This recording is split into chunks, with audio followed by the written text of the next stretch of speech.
ಸ್ನೇಹಿತರೆ, ಮೀಡಿಯಾ ಮಾಸ್ಟರ್ಸ್ಗೆ ಸ್ವಾಗತ ಸುಸ್ವಾಗತ.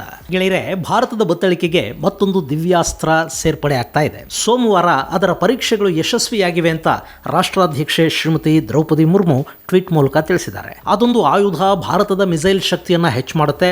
ಭಾರತವನ್ನ ವಿಶೇಷ ಮಿಸೈಲ್ ಟೆಕ್ನಾಲಜಿಯನ್ನ ಹೊಂದಿರುವ ಕೆಲವು ದೇಶಗಳ ಪಟ್ಟಿಗೆ ಈ ತಂತ್ರಜ್ಞಾನ ಸೇರ್ಪಡೆ ಮಾಡುತ್ತೆ. ಜೊತೆಗೆ ಚೈನಾದ ಅಗ್ರೆಷನ್ ಅನ್ನ ಎದುರಿಸುವ ನಿಟ್ಟಲ್ಲಿ ಭಾರತದ ಸೇನೆಗಿದು ಶಕ್ತಿಯನ್ನು ಕೂಡ ತುಂಬುತ್ತೆ. ಅಂದಹಾಗೆ ಈ ಮಿಸೈಲ್ ಪರೀಕ್ಷೆ ನಡೀತಿದೆ ಅನ್ನೋದು ಗೊತ್ತಾದ ಕೂಡಲೇ ಮಿಸೈಲ್ ಹಾರಾಟಕ್ಕೂ ಒಂದು ದಿನ ಮೊದಲೇ ಚೈನಾ ತನ್ನ ಬೇಹುಗಾರಿಕಾ ಹಡಗೊಂದನ್ನು ತಂದು ಬಂಗಾಳ ಕೊಲ್ಲಿಯಲ್ಲಿ ನಿಲ್ಲಿಸೋ ಕೆಲಸ ಕೂಡ ಮಾಡಿದೆ. ಹಾಗಾದ್ರೆ ಯಾವುದು ಆ ಹೊಸ ಮಿಸೈಲ್ ಪರೀಕ್ಷೆ? ಅದರ ವಿಶೇಷಗಳೇನು? ಬನ್ನಿ ನೋಡೋಣ.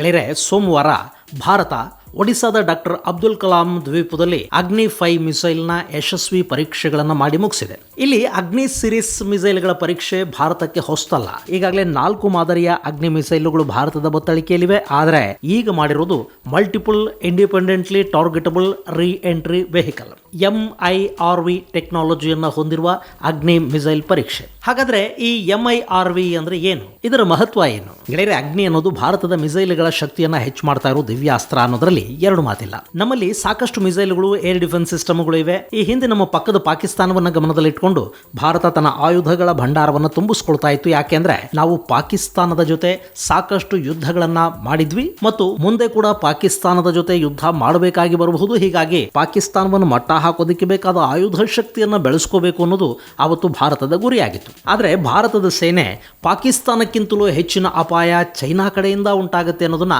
ಸರ್ಕಾರಕ್ಕೆ ಹೇಳುವ ಪ್ರಯತ್ನವನ್ನ ಪದೇ ಮಾಡ್ತಾ ಇದ್ರು. ಆ ಕಡೆ ಸರ್ಕಾರಗಳು ಗಮನವನ್ನ ಕಡಿಮೆ ಕೊಟ್ಟವು. ಆದ್ರೆ ಯಾವಾಗ ಡೋಕ್ಲಾಂ ಸಂಘರ್ಷ ಉಂಟಾಯ್ತೋ ಭಾರತ ಚೈನಾ ಕಡೆಗೆ ನಿಗಾ ಹೆಚ್ಚು ಮಾಡ್ತಾ ಇದೆ. ಹಾಗೆ ಚೈನಾದ ಜೊತೆಗೆ ಆಯುಧ ಸ್ಪರ್ಧೆ ಎಷ್ಟು ಮುಖ್ಯ ಅನ್ನೋದು ಈಗ ಭಾರತಕ್ಕೆ ಕೂಡ ಅರ್ಥವಾದ ಹಾಗಿದೆ. ಹೀಗಾಗಿ ಭಾರತ ತನ್ನ ಆಯುಧ ಭಂಡಾರದ ವಿಷಯದಲ್ಲಿ ಪಾಕಿಸ್ತಾನವನ್ನ ಗಮನಿಸೋದಕ್ಕೆ ಹೋಗ್ತಾ ಇಲ್ಲ. ಬದಲಿಗೆ ಅಂತಾರಾಷ್ಟ್ರೀಯ ಮಟ್ಟದಲ್ಲಿ ಶಕ್ತಿಶಾಲಿ ದೇಶ ಅನ್ನಿಸ್ಕೊಳ್ಳೋ ಕಡೆಗೆ ಹೆಜ್ಜೆ ಹಾಕ್ತಾ ಇದೆ. ಆ ಪ್ರಯತ್ನದಲ್ಲೇ ಅಗ್ನಿ, ಬ್ರಹ್ಮೋಸ್ ಸೇರಿದ ಹಾಗೆ ಸಾಕಷ್ಟು ಆಯುಧ ಪರೀಕ್ಷೆಗಳನ್ನ ಭಾರತ ಮಾಡ್ತಾ ಇದೆ.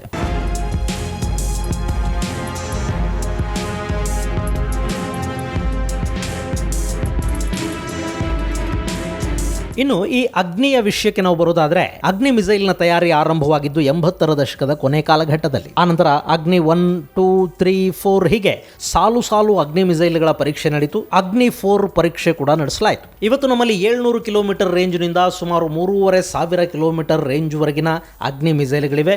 ಇನ್ನು ಅಗ್ನಿ 5 ಅನ್ನೋದು 5,000 ಕಿಲೋಮೀಟರ್ ರೇಂಜ್ ಅನ್ನು ಹೊಂದಿದೆ ಅಂತ ಹೇಳಲಾಗುತ್ತಾದ್ರೂ ಚೈನಾ ಈ ಮಾತನ್ನ ನಂಬ್ತಾ ಇಲ್ಲ. ಅವ್ರ ಪ್ರಕಾರ ಅಗ್ನಿಯ ಶಕ್ತಿಯನ್ನು ಭಾರತ ಮುಚ್ಚಿಡ್ತಾ ಇದೆ, ಅದರ ರೇಂಜ್ ಇನ್ನೂ ಹೆಚ್ಚಿದೆ ಅನ್ನೋದು. ಇರಲಿ, ಅವರಿಗೆ ನಮ್ಮ ಮೇಲಿರೋ ನಂಬಿಕೆಯನ್ನು ನಾವು ಗೌರವಿಸೋಣ.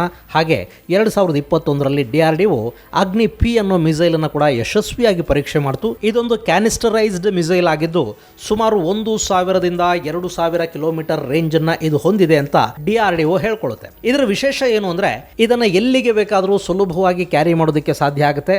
ರಸ್ತೆ ಮೂಲಕ, ರೈಲುಗಳ ಮೂಲಕ ಕೂಡ ಇದನ್ನ ಲಾಂಚ್ ಮಾಡೋದಕ್ಕೆ ಸಾಧ್ಯ ಆಗುತ್ತೆ. ಹಾಗೆ ಎಲ್ಲಿಗೆ ಬೇಕಾದರೂ ಇದನ್ನ ಕೊಂಡೊಯ್ಯಬಹುದು.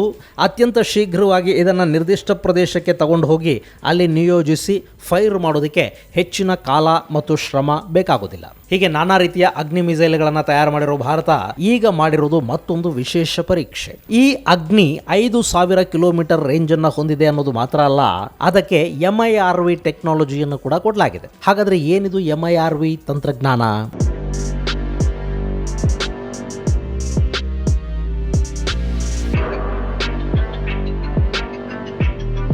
ಗೆಳೆಯರೆ, ಇದು 4-6 ಮಿಸೈಲ್ಗಳು ಮಾಡೋ ಕೆಲಸವನ್ನು ಒಂದೇ ಮಿಸೈಲ್ ಮೂಲಕ ಮಾಡಿ ಮುಗಿಸುವ ಮತ್ತು ಏರ್ ಡಿಫೆನ್ಸ್ ಸಿಸ್ಟಮ್ಗಳಿಗೆ ಚಳ್ಳೆ ಹಣ್ಣು ತಿನ್ನಿಸುವ ತಂತ್ರಜ್ಞಾನ. ಇಲ್ಲಿ ಭಾರತ ಟಾರ್ಗೆಟ್ ಮಾಡ್ಕೊಳ್ತಾ ಇರೋದು ನಾನು ಆಗಲೇ ಹೇಳಿದ ಹಾಗೆ ಚೈನಾನ. ಈಗಾಗಲೇ China S-400 air defence system ಅನ್ನು ಇಟ್ಕೊಂಡಿದೆ. ಜೊತೆಗೆ ಅವರದ್ದೇ ಆದ ಸ್ವದೇಶಿ ಏರ್ ಡಿಫೆನ್ಸ್ ಸಿಸ್ಟಮ್ಗಳು ಕೂಡ ಸಾಕಷ್ಟಿವೆ. ಹಾಗೆ ಮುಂದಿನ ದಿನಗಳಲ್ಲಿ ಅವರು ಬ್ಯಾಲಿಸ್ಟಿಕ್ ಮಿಸೈಲ್ ಡಿಫೆನ್ಸ್ ಸಿಸ್ಟಮ್ ಅನ್ನು ಕೂಡ ಮಾಡ್ಕೊಳ್ಳೋದಕ್ಕೆ ಹೋಗ್ತಾ ಇದ್ದಾರೆ. ಇಲ್ಲಿ ಆಯುಧ ಇರೋದು ಒಂದು ಶಕ್ತಿ, ಆದ್ರೆ ಅದರಿಂದ ಕಾಪಾಡಿಕೊಳ್ಳೋದಕ್ಕಾಗಿನೇ ಶೀಲ್ಡ್ ಅನ್ನ ಮಾಡ್ಕೊಳ್ಳೋದು ಇನ್ನೂ ಒಂದು ಶಕ್ತಿ. ಅಂಥ ಶೀಲ್ಡ್ಗಳನ್ನ ಕೂಡ ಭೇದಿಸಿ ಮುನ್ನುಗ್ಗೋ ಆಧುನಿಕ ಆಯುಧಗಳ ತಯಾರಿ ಮಾಡೋದಿದೆಯಲ್ಲ, ಅದು ಒಂದು ಸ್ಪರ್ಧೆ. ಈಗ ರಷ್ಯಾ ಮತ್ತು ಅಮೆರಿಕಾಗಳನ್ನ ನೋಡಿ. ಅಮೆರಿಕಾದ ಯುದ್ಧ ವಿಮಾನಗಳು, ಮಿಸೈಲ್ಗಳು ಸ್ಟ್ರಾಂಗ್ ಆಗಿವೆ.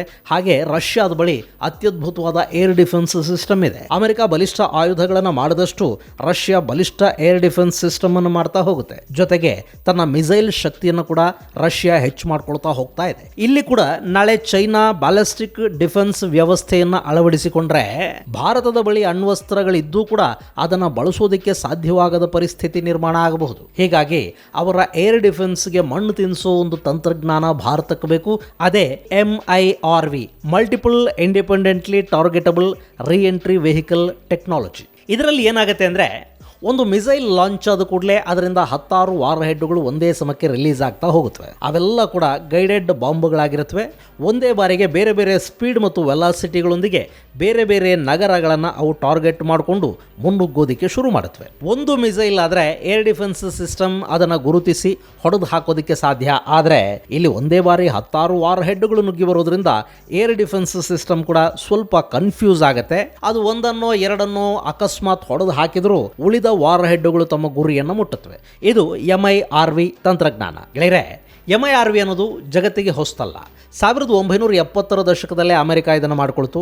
ಆನಂತರ ರಷ್ಯಾ ಕೂಡ MIRV ಟೆಕ್ನಾಲಜಿಯನ್ನು ತನ್ನ ಮಿಸೈಲ್ಗಳಿಗೆ ಅಳವಡಿಸ್ಕೊಳ್ತು. ಅದಾದ ಮೇಲೆ ಈಗ ಫ್ರಾನ್ಸ್, ಚೈನಾ, ಯುನೈಟೆಡ್ ಕಿಂಗ್ಡಮ್ಗಳ ಬಳಿ ಕೂಡ ಈ ತಂತ್ರಜ್ಞಾನ ಇದೆ. ನಿಮಗೆ ಆಶ್ಚರ್ಯ ಆಗಬಹುದು, ಕಳೆದ ವರ್ಷ ಪಾಕಿಸ್ತಾನ ಕೂಡ ಅಬ್ದಿಲ್ ಹೆಸರಿನ ಮಿಸೈಲ್ ಒಂದನ್ನು ಪರೀಕ್ಷೆ ಮಾಡ್ತು. ನಾವು ಮಾಡಿದ್ದು MIRV ಪರೀಕ್ಷೆ ಅಂತ ಪಾಕಿಸ್ತಾನ ಹೇಳ್ಕೊಳ್ತಾದ್ರೂ ಅದು ಪಾಕಿಸ್ತಾನ ಆದ ಕಾರಣ ಅದನ್ನು ಯಾರೂ ಸೀರಿಯಸ್ ಆಗಿ ತಗೊಳ್ಳೋದಕ್ಕೆ ಹೋಗಲಿಲ್ಲ. ಅವರು ಮಾಮೂಲು ಮಿಸೈಲ್ಗಳೇ ಹಾರೋದಿಲ್ಲ.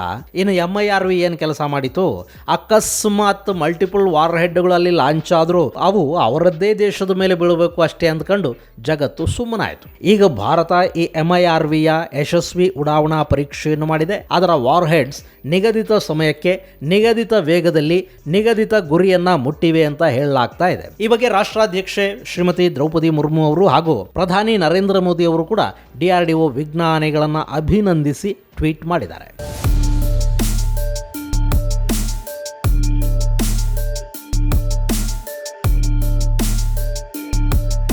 ಗೆಳೆಯರೆ, ಇಲ್ಲಿ ಭಾರತ ಮಾಡ್ತಾ ಇರೋ ಈ ಪರೀಕ್ಷೆಗಳ ಗುರಿ ಚೈನಾ ಅನ್ನೋದು ಗೌಪ್ಯ ವಿಷಯ ಏನಲ್ಲ. ಸದ್ಯಕ್ಕೆ ಭಾರತದ ಆಯುಧ ಶಕ್ತಿಗೆ ಹೋಲಿಸಿಕೊಂಡ್ರೆ ಚೈನಾ ಸಾಕಷ್ಟು ಮುಂದಿದೆ. ಸಹಜಾನೇ, ಅವರ GDP ಭಾರತಕ್ಕಿಂತ ತುಂಬಾನೇ ಹೆಚ್ಚಿದೆ. ಇಡೀ ವಿಶ್ವದಲ್ಲಿ ವ್ಯಾಪಿಸಿಕೊಳ್ಬೇಕು ಅಂತ ಚೈನಾ ಅಂದುಕೊಳ್ತಾ ಇದೆ. ಅಮೆರಿಕ ಜೊತೆ ಕಾಂಪೀಟ್ ಮಾಡೋದಕ್ಕೆ ಚೈನಾ ಹೋಗ್ತಾ ಇದೆ. ಹೀಗಾಗಿ ಅವರು ಆಯುಧ ಕ್ಷೇತ್ರದ ಮೇಲೆ ಹೆಚ್ಚಿನ ಬಂಡವಾಳವನ್ನು ಹೂಡ್ತಾ ಇದ್ದಾರೆ. ಭಾರತಕ್ಕಿಂತ 3 ಪಟ್ಟು ಹೆಚ್ಚು ರಕ್ಷಣಾ ಬಜೆಟ್ ಅನ್ನು ಇಟ್ಕೊಂಡಿದ್ದಾರೆ. ಹೀಗಾಗಿ ಅವರ ಆಯುಧ ಭಂಡಾರ ಬಲಿಷ್ಠವಾಗ್ತಾ ಇದೆ. ಇನ್ನು ಭಾರತದ ವಿಷಯ ಬರೋದಾದ್ರೆ, ಚೈನಾದ ಬಹಳಷ್ಟು ನಗರಗಳನ್ನು ಒಂದೇ ಬಾರಿ ಟಾರ್ಗೆಟ್ ಮಾಡಿಕೊಳ್ಳುವ ಬಲಿಷ್ಠ ವ್ಯವಸ್ಥೆ ನಮ್ಮಲ್ಲಿಲ್ಲ. ಅಂದರೆ ಒಂದೇ ಬಾರಿಗೆ ಚೈನಾದ ಬೀಜಿಂಗ್ ಮೇಲೆ, ಶಾಂಘೈ ಮೇಲೆ, ಚೆಂಗ್ಡು ಮೇಲೆ, ಶೆನ್ಜಿನ್, ಗ್ಯಾಂಗ್ಝೋ, ನಿಂಗ್ಬೋ ಮುಂತಾದ ಕೈಗಾರಿಕಾ ನಗರಗಳ ಮೇಲೆ ಏಕಕಾಲಕ್ಕೆ ದಾಳಿ ಮಾಡಬಹುದಾದ ತಂತ್ರಜ್ಞಾನ ಭಾರತದ ಬಳಿ ಇರಲಿಲ್ಲ. ನಾವು ಹಾಗೆ ಮಾಡಬೇಕು ಅಂದರೆ 10 ಮಿಸೈಲ್ಗಳನ್ನು ಬೇರೆ ಬೇರೆ ದಿಕ್ಕುಗಳಲ್ಲಿ ಫೈರ್ ಮಾಡಬೇಕಿತ್ತು. ಆದರೆ MIRV ತಂತ್ರಜ್ಞಾನದ ಮೂಲಕ ಒಂದೇ ಮಿಸೈಲ್ ಹಾರಿಸಿ ಚೈನಾದ 10 ನಗರಗಳನ್ನು ಧ್ವಂಸ ಮಾಡೋದಕ್ಕೆ ಈಗ ಸಾಧ್ಯ ಆಗುತ್ತೆ. ಇನ್ನು ಈ ಅಗ್ನಿ 5 ಅಣು ಸಿಡಿತಲೆಗಳನ್ನು ಕೂಡ ಹೊತ್ತೊಯ್ಯುವ ಸಾಮರ್ಥ್ಯವನ್ನು ಹೊಂದಿದೆ. DRDO ಹೇಳಿರೋ ಪ್ರಕಾರ ಈಗ ಪರೀಕ್ಷೆ ಮಾಡಿರುವ MIRV ಒಂದೇ ಬಾರಿಗೆ 4ಕ್ಕಿಂತ ಹೆಚ್ಚು ಸಿಡಿತಲೆಗಳನ್ನು ಹೊತ್ತೊಯ್ಯುತ್ತೆ. ಇನ್ನು ಈ ಅಗ್ನಿ 5ರ ನಂತರ ಅಗ್ನಿ 6 ಸಿದ್ಧ ಆಗ್ತಾ ಇದೆ. ಇದು 7000 ಕಿಲೋಮೀಟರ್ ರೇಂಜ್ ಅನ್ನ ಹೊಂದಿರಲಿದೆ ಅಂತ ಹೇಳ್ತಾ ಇದ್ದಾರೆ. ಜೊತೆಗೆ ಇದು ಸಂಪೂರ್ಣವಾಗಿ ಬ್ಯಾಲಿಸ್ಟಿಕ್ ಮಿಸೈಲ್ ತಂತ್ರಜ್ಞಾನವನ್ನು ಹೊಂದಿರುತ್ತೆ. ಇನ್ನು ಗೆಳೆಯರೆ, ಭಾರತ ಇಂಥದ್ದೊಂದು ಮಿಸೈಲ್ ಪರೀಕ್ಷೆ ಮಾಡ್ತಾ ಇದೆ ಅನ್ನೋದು ಗೊತ್ತಾದ ಕೂಡಲೇ ಚೈನಾ ತನ್ನ 2 ವೆಸಲ್ಸ್ ಅನ್ನ ಹಿಂದೂ ಮಹಾಸಾಗರಕ್ಕೆ ಕಳುಹಿಸಿಕೊಟ್ಟಿದೆ. ಆ ಪೈಕಿ ಶಿಯಾಂಗ್ ಯಾಂಗ್ ಹಾಂಗ್ 3 ಈಗಾಗಲೇ ಮಾಲ್ಡೀವ್ಸ್ ಅಲ್ಲಿದೆ. ಇನ್ನೊಂದು ಶಿಯಾಂಗ್ ಯಾಂಗ್ ಹಾಂಗ್ 1 ಬಂಗಾಳ ಕೊಲ್ಲಿಯಲ್ಲಿದೆ ಅಂತ ಮರೈನ್ ಟ್ರಾಫಿಕ್ ವೆಬ್ಸೈಟ್ ತೋರಿಸ್ತಾ ಇದೆ. ಭಾರತ ಅಗ್ನಿ ಮಿಸೈಲ್ ಪರೀಕ್ಷೆ ಮಾಡೋ ಪ್ರತಿ ಬಾರಿಯೂ ಚೈನಾ ತನ್ನ ಬೇಹುಗಾರಿಕಾ ಹಡಗುಗಳನ್ನು ಭಾರತದ ಸಮೀಪಕ್ಕೆ ಕಳುಹಿಸಿಕೊಡುತ್ತೆ. ಆ ಮೂಲಕ ಅಗ್ನಿಯ ಶಕ್ತಿ ಸಾಮರ್ಥ್ಯಗಳನ್ನು ತಿಳಿಯುವ ಪ್ರಯತ್ನವನ್ನು ಚೈನಾ ಮಾಡುತ್ತೆ. ಅವರಿಗೆ ಅಗ್ನಿಯ ವಿಷಯದಲ್ಲಿ, ಅದರ ರೇಂಜ್ ವಿಷಯದಲ್ಲಿ ಭಾರತ ಸುಳ್ಳು ಹೇಳ್ತಾ ಇದೆ ಅನ್ನೋ ಅನುಮಾನ ಇದೆ. ಅಗ್ನಿ ಅನ್ನೋದು MIRV ತಂತ್ರಜ್ಞಾನವನ್ನು ಹೊಂದಿರುವ ಇಂಟರ್ ಕಾಂಟಿನೆಂಟಲ್ ಬ್ಯಾಲಿಸ್ಟಿಕ್ ಮಿಸೈಲು. ಅದು 7000ದಿಂದ 10,000 ಕಿಲೋಮೀಟರ್ ರೇಂಜ್ ಅನ್ನು ಹೊಂದಿದೆ ಅನ್ನೋದು ಚೈನಾ ಚೈನಾದ ಅನುಮಾನ. ಹೀಗಾಗಿ ಪ್ರತಿ ಬಾರಿ ಅಗ್ನಿ 5 ಪರೀಕ್ಷೆಯ ಸಂದರ್ಭದಲ್ಲಿ ಚೈನಾ ಬೇಹುಗಾರಿಕಾ ನೌಕೆಗಳನ್ನು ಕಳುಹಿಸಿಕೊಡುತ್ತೆ. ಇರ್ಲಿ ಬಿಡಿ, ಶತ್ರುಗಳಿಗೆ ಅಷ್ಟು ಭಯ ಇರೋದು ಒಳ್ಳೇದೇ ತಾನೆ. ಇದು ಗೆಳೆಯರೆ, ಭಾರತ ಸೋಮವಾರ ನಡೆಸಿದ ಅಗ್ನಿ 5 ಮಲ್ಟಿಪಲ್ ಇಂಡಿಪೆಂಡೆಂಟ್ಲಿ ಟಾರ್ಗೆಟಬಲ್ ರೀ ಎಂಟ್ರಿ ವೆಹಿಕಲ್ MIRV ಟೆಕ್ನಾಲಜಿಯ ಕುರಿತಾದ ಒಂದಷ್ಟು ಮಾಹಿತಿ. ಮುಂದಿನ ಸಂಚಿಕೆಯಲ್ಲಿ ಮತ್ತಷ್ಟು ವಿಶೇಷಗಳ ಜೊತೆ ಮತ್ತೆ ಭೇಟಿಯಾಗೋಣ. ಅಲ್ಲಿವರೆಗೆ ಜೈ ಹಿಂದ್, ಜೈ ಕರ್ನಾಟಕ.